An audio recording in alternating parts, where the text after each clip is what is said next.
नमस्कार दर्शक बंधुरा आमी एसे गेছি रेखार रान्नाघर निये।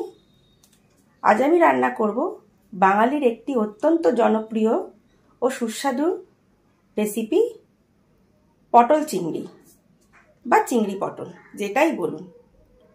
तो ये चिंगड़ी पटल रान्ना करते आमार की लागछे आमी एकटु बोले निই। प्रथमेই आमी निये निয়েছি कयेक टुकरो चिंगड़ी माछ। एटाके आमी केटे धुए परिष्कार करे नुन हलुद माखिए रेखे दिएছি आगे थेके। আর আমার লাগছে পটল, কয়েক টুকরো পটল। আমি সম্পূর্ণ পটলগুলোকে খোলা ছাড়াইনি, একটু একটু রেখেছি আর দু টুকরো করে ভাগ করে নিয়েছি। আলুও তাই কেটে পরিষ্কার করে ধুয়ে চোকলা ছাড়িয়ে এরকম সাইজে ভাগ করে রেখেছি। নিচ্ছি ছোট দুটো টমেটো, এই সাইজের দুটো ছোট টমেটো নিয়েছি। নিলাম 4টে কাঁচা লঙ্কা গোটা, দুটো মাঝারি সাইজের পেঁয়াজকে আমি 4 টুকরো করে নিয়েছি। 1 ইঞ্চি আদা নিয়েছি সামান্য পরিমাণে কেটে রেখেছি, আর নিয়েছি 4 টুকরো রসুন। এটাকে আমি আদা পেঁয়াজ রসুন টমেটোটাকে আমি একটা মিনি চপারে দিয়ে আমি ফাইন চপ করে রাখবো। নুন আর চিনি নিচ্ছি আমি স্বাদ মতো। ফোড়নের জন্য নিয়ে নিচ্ছি গোটা জিরে আর দুটো তেজপাতা, আর নিয়ে নিচ্ছি আমি সঙ্গে করে একটুখানি গোটা গরম মশলা অর্থাৎ লবঙ্গ, দারচিনি আর এলাচ সামান্য পরিমাণেই নেওয়া রয়েছে। আর আমি একটা মশলা নিয়ে নেব। মশলাতে আমি নিয়ে নিচ্ছি হলুদ, লঙ্কার গুঁড়ো, কাশ্মীরি লঙ্কার গুঁড়ো, সামান্য ধনের গুঁড়ো, সামান্য জিরের গুঁড়ো,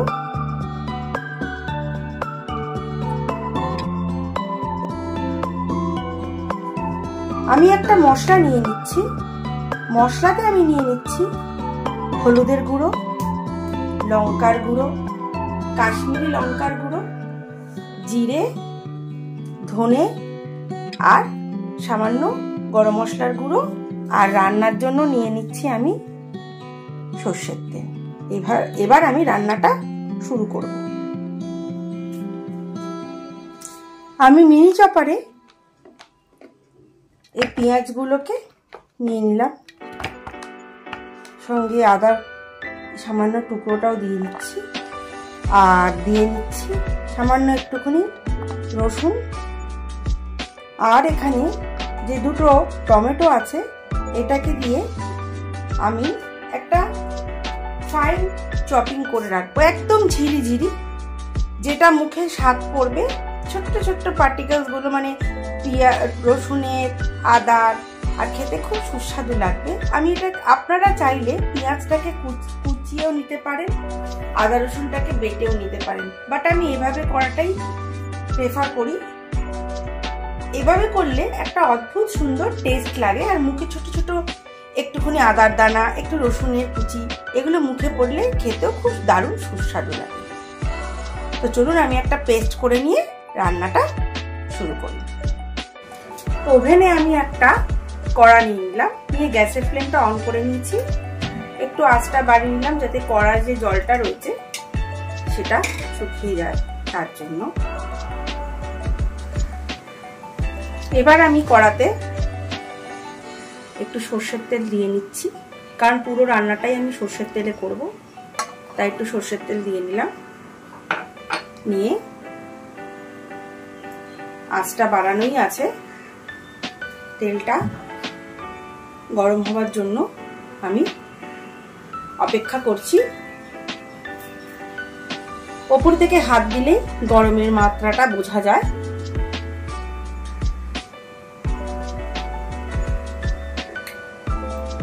এবারে আমি এক এক করে পটল আর আলুটা ছেড়ে দিচ্ছি।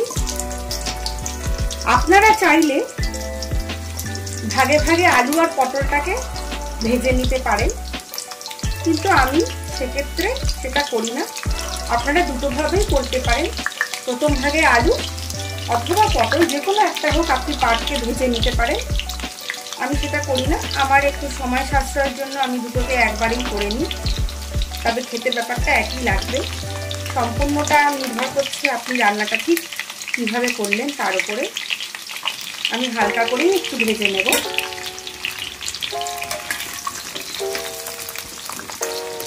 আঁচটা আমি একদম নিভু রেখেছি। ভাজার সময় আমি এতে সামান্য একটু হলুদ আর সামান্য একটু নুন যোগ করলাম, কারণ এরপরেও আমাকে রান্নাতে নুনটা দিতে হবে। ভাজার সময় নুন হলুদ দিলে সেটা একটু টেস্ট লাগবে। আস্তে একটু সামান্য বাড়িয়ে নিলাম, নিয়ে আমি নাড়াচাড়া করে ভাজা করে নিই। খুব বেশি ভাজবো না, হালকা লাল লাল করে ভাজলে একটু রং ধরলে আলু আর পটলটা আমার ভাজা হয়ে যাবে। দেখুন আমার ভাজা হয়ে গেছে। এর থেকে আমি বেশি ভাজবো না। গ্যাসের ফ্লেমটাকে আমি একদম কম করে একটা বাটিতে আলু আর পটলের ভাজাগুলোকে তুলে নিচ্ছি। খুব লাল লাল করে ভাজলে পটলের যে একটা সুন্দর গন্ধ থাকে সেটা আর রান্নার মধ্যে পাওয়া যাবে না, তাই আঁচটা প্রথমেই কম করে নিলাম। আর খুব হালকা আছে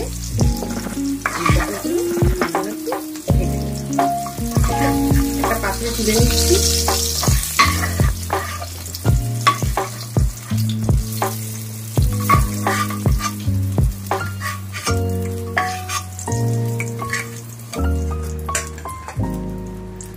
আমি কিন্তু তেল আর এখানে অ্যাড করব না। এবারে আমি এর মধ্যে ছেড়ে দেব আমার চিংড়ি মাছটাকে। চিংড়ি মাছগুলোকে আমি এক এক করে এখানে ছেড়ে দিচ্ছি। এটাও আমি হালকা করে নাড়াচাড়া করে ওই সামান্য তেলে আমি ভেজে নিই।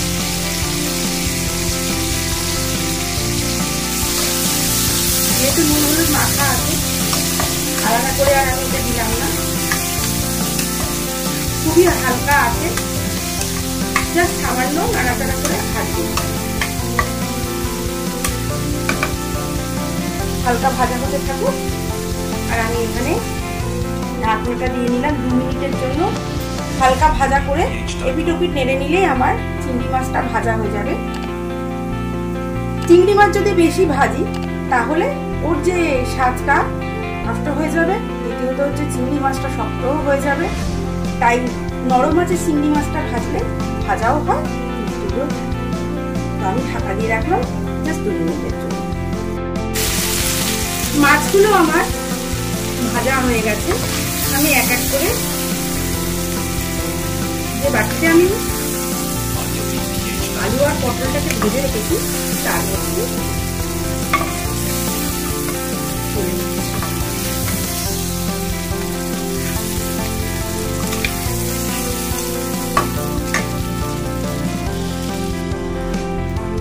একটা বাটিতে আমি সব তুলে রাখলাম একই জায়গায়। এবারে আমি সেই বাকি যে আমার সর্ষের তেলটা আছে কড়ার মধ্যে আমি দিয়ে দিলাম।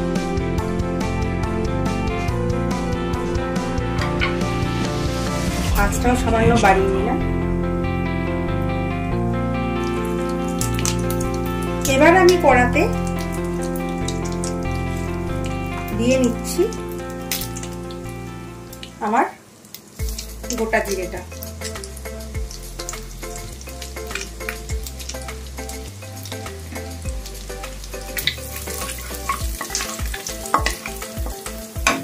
জিরেটা ফাটতে শুরু করলেই আমি এতে দিয়ে নেব তেজপাতা আর আমার গোটা গরম মশলাটা। গোটা গরম মশলা দেওয়ার পরে আমি বেশিক্ষণ রাখতে পারবো না, কারণ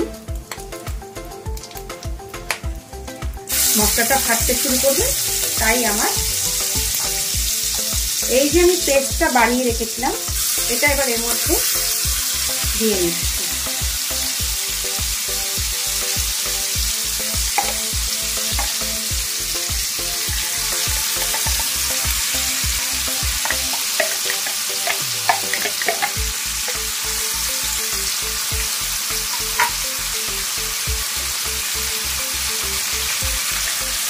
আমি সামান্য একটু জল অ্যাড করে নিলাম যাতে মশলাটা কামড় খেয়ে না যায়। আমি আঁচটা কিন্তু ধিমেই রেখেছি মশলাটাকে কষাবো বলে। এই মুহূর্তে আমি আদা পেঁয়াজ রসুনটাকে একদম নিবু আছে সাতলাতে থাকছি। নরম আছে সাতলালে পেঁয়াজটা গলে যাবে, আদা রসুনটা গলে যাবে, কিন্তু সামান্য গোটা গোটা থাকবে আর খুব সুস্বাদু খেতে লাগবে। এই জন্য আমি এইভাবে চপিং করি। আপনারা তো চাইলে করতেই পারেন, যদি আপনাদের কাছে মিনি চপার থেকে না থাকে আপনারা ওটাকে পেস্টও করতে পারেন, কোনো অসুবিধা নেই। ভাতটাকে ডিমে করে নিচ্ছি। সঙ্গে আমি অ্যাড করছি নুন। আগে থেকে আমার নুন দেওয়াই ছিল, তাই জন্য নুনটাকে অবশ্যই আমাকে বুঝে দিতে হবে স্বাদ অনুযায়ী এবং আন্দাজ অনুযায়ী। তো আমি সেটাই করেছি, আপনারাও সেটাই করবেন। কাঁচা লঙ্কাগুলো আমি এতে দিয়ে দিলাম, দিয়ে ধিমে আছে নাড়তে থাকছি।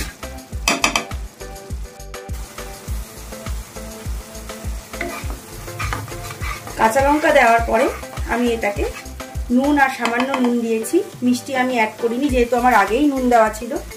তাই আমি এটাকে মজতে যাওয়ার জন্য ঢাকনা দিয়ে রাখছি 2 থেকে 3 মিনিটের জন্য। 2 থেকে 3 মিনিট পরে আমি ঢাকনাটা খুলে আবার একটু নাড়াচাড়া করে নেব। এবার আমি ঢাকনাটা সরিয়ে নিলাম আর নাড়াচাড়া একটু সামান্য করে নিচ্ছি। এবার আমি আমার যে মশলাটা ছিল ওটা এতে দিয়ে নিলাম আর সামান্য একটু জল আমি এতে অ্যাড করছি।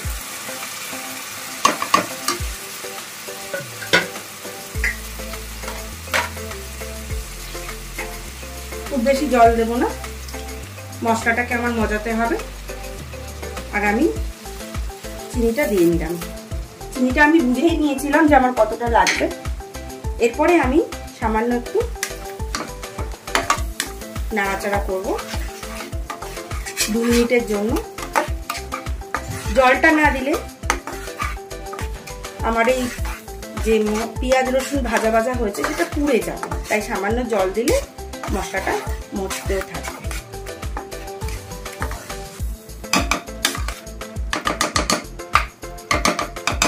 দিয়ে আমি আবার 2 মিনিটের জন্য ঢাকাটা দিয়ে রাখছি। আমি এবার ঢাকনাটা খুলে নিলাম। সুন্দর একটা গন্ধ বেরিয়েছে। এবারে আমি আমার যে পটল চিংড়ি আলু যা ছিল সব আমি এর মধ্যে দিয়ে নিলাম। আর এই বাটিতে যে তেল লেগে রয়েছে তাতে একটু সামান্য জল নিয়ে আমি গরম করতে বসিয়ে দেব।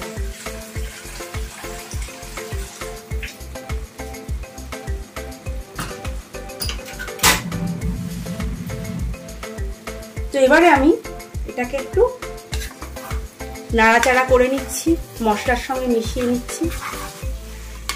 তো দর্শক বন্ধুরা, আমার এই রেখার রান্নাঘর চ্যানেলটিকে লাইক করুন, কমেন্ট করুন, শেয়ার করুন, পাশে থাকা বেল আইকনটিকে ক্লিক করুন যাতে আমার সমস্ত রান্নার নোটিফিকেশন আপনাদের কাছে পৌঁছয়। আপনারা রান্নাটি বাড়িতে তৈরি করে খেয়ে আমাকে অবশ্যই জানাতে ভুলবেন না যে আমার আজকের রেসিপিটি আপনার কেমন লাগবে। সাধারণত আমি হাতের কাছে মশলা দিয়ে রান্নাগুলো তৈরি করি। আপনার রান্নাটা খেতে ইচ্ছা করলো অথচ আপনাকে মশলাগুলো সব হাতের কাছে পাবেন না, সেরকম রান্না সাধারণত আমি দেখাই না। আর এই রান্নাগুলো তো আমাদের বাঙালিদের খুব প্রিয় রান্না।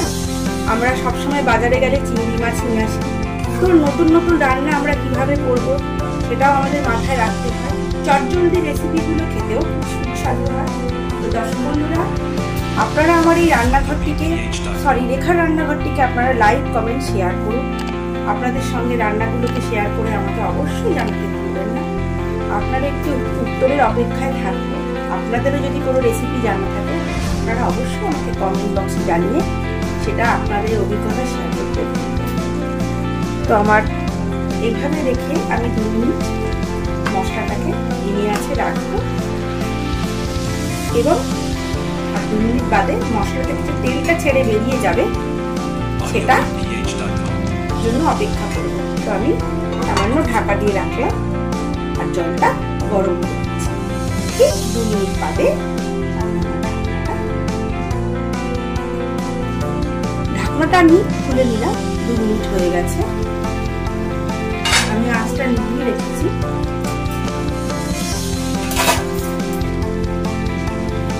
এবার আমি এতে গরম জলটা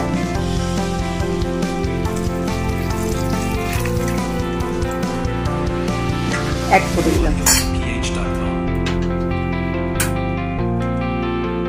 দিয়ে আলু আর পটলটা সেদ্ধ হওয়ার জন্য আরো একটু সময় রেখে অপেক্ষা করব। আমি ঢাকাটা দিয়ে নিলাম। আলু আর পটলটা সেদ্ধ হওয়ার জন্য অপেক্ষা করছি। জাস্ট 5-7 মিনিট লাগবে, কারণ আগেই আমরা যেহেতু আলু আর পটলটা ভেজে নিয়েছি, তাই যেটুকু নরম হতে আর মশলাটা ঢুকতে সময় লাগে। আজকে আমি মোটামুটি অল্পই রাখছি, রেখে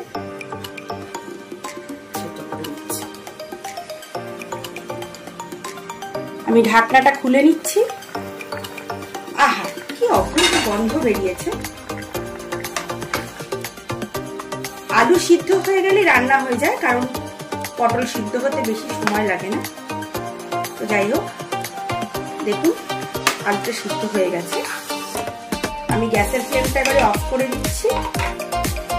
আমার পটল চিংড়ি বা চিংড়ি পটল যেটাই বলুন তৈরি। গ্যাসের ফ্লেম অফ করে 2 মিনিট রেখে দেব। তারপরে গরম গরম ভাতেতে এটা পরিবেশন করতে দুর্দান্ত লাগে। আমার চিংড়ি পটল তৈরি পরিবেশনের জন্য। তো আমি একটা প্লেটে একটু তুলে রাখছি, আপনাদের দেখাচ্ছি। আপনারা ঝোলটা পাতলাও রাখতে পারেন অথবা ঘনও রাখতে পারেন, যেটা আপনাদের ইচ্ছা। মাখা মাখাও খাওয়া যায়, আবার গরম ঝোল ভাতে পাতলাও খাওয়া যায়, দুটোই চলে। এটা আপনাদের একান্ত নিজস্ব পছন্দ। আমি এইভাবেই রান্না করেছি গরম গরম ভাতে খাওয়ার জন্য। তো আপনারা যদি মনে করেন আমি বিয়ে বাড়ির স্টাইলে রান্না করব, তাহলে আপনাদেরকে একটু মাখা মাখা রাখতে হবে। ব্যাস রেডি আমার রান্না। আমার তৈরি হয়ে গিয়েছে। দর্শক বন্ধুরা, আমার রান্না আজকের মতো তৈরি। এভাবেই আপনারা বাড়িতে তৈরি করে খান। সকলে ভালো থাকুন, সুস্থ থাকুন এবং এভাবেই আমার সঙ্গে থাকুন। আপনাদের অসংখ্য ভালোবাসা আমাকে আরো নতুন নতুন রেসিপি তৈরি করতে উৎসাহ দেবে এবং আপনাদের ভালোবাসায় আমি আরো পথ এগিয়ে যাব। আরো নতুন নতুন রান্নাকে আপনাদের সঙ্গে শেয়ার করব। রান্না করার পরে অবশ্যই আপনারা আপনাদের রান্নাটা কেমন লাগবে জানাতে ভুলবেন না। আপনাদের ভালোবাসা নিয়ে আমি এভাবেই এগিয়ে যাব। সবাই আমাকে সাবস্ক্রাইব করুন, লাইক করুন, কমেন্ট করুন, শেয়ার করুন। এভাবেই আমার সঙ্গে থাকুন। আপনাদের অসংখ্য ভালোবাসায় আমাদের রান্নার পর্বটিকে আমি আরো নতুন নতুন রান্নার সংযোগে আপনাদের সঙ্গে শেয়ার করতে চাই। সবাই খুব ভালো থাকবেন, সুস্থ থাকবেন। আর আজকের মতো আমার এই চিংড়ি পটল রান্না শেষ করলাম। সকল দর্শক বন্ধুদের জানাই রেখার রান্নাঘরের তরফ থেকে অসংখ্য ভালোবাসা।